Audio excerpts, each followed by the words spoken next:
Welcome back to Grammar Rules for Writing. Let's talk about collective nouns. Collective nouns are nouns that refer to a group of something as a whole unit. So it's words like company, team, personnel, or troop. Each one is one unit, but it's made up of a group of people. So a company can be one group, and you can have two companies, but those will be two separate groups. Same thing with team. One team is doing something, but two teams are doing something. So we generally think of these collective nouns as singular words referring to the entire unit. But what's important for you to realize is that they can be singular or plural, depending on the situation. So that's one advanced topic that we'll talk about. Let's consider these sentences here. The team practices every day or practice every day. To determine whether it's singular or plural, you have to think about the entire context of the sentence. Are we talking about the team as one unit practicing together, or the team, individuals in that one team doing things separately? So if you're thinking about the entire unit as one, then you consider the team as a singular subject, and then you would choose the singular verb practices here. Okay. The other sentence says the jury does or do not always return the same verdict. And so in this case,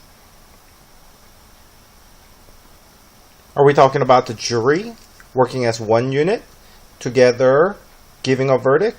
Or do they individually, like 12 people or 9 people sometimes? Are we talking about individuals making a verdict? Well, obviously, a verdict is a consensus. It's a 100% consensus of all the members. And so the jury here, in relation to the verdict, is the whole organization as one unit. So the jury here is a singular word, and we need to choose does not. All right, so those are the singular cases. In these sentences, case is a little different. Here we have the cast of actors rehearses or rehearse 3 days per week. All right, so let's think about that. We have a lot of actors, and the subject in this sentence is the cast. So it's one group. Now, are they rehearsing together or are they rehearsing separately, individually? Well, nothing in the sentence tells us any hints about them doing things separately. In this case, we would probably assume that they're working together as one unit. So here, even though we had actors, this is considered a prepositional phrase, okay?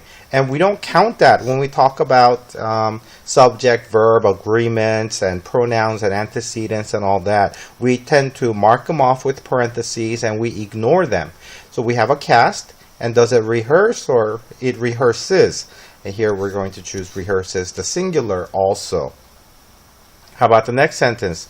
The cast is practicing or are practicing their lines in separate rooms of the theater.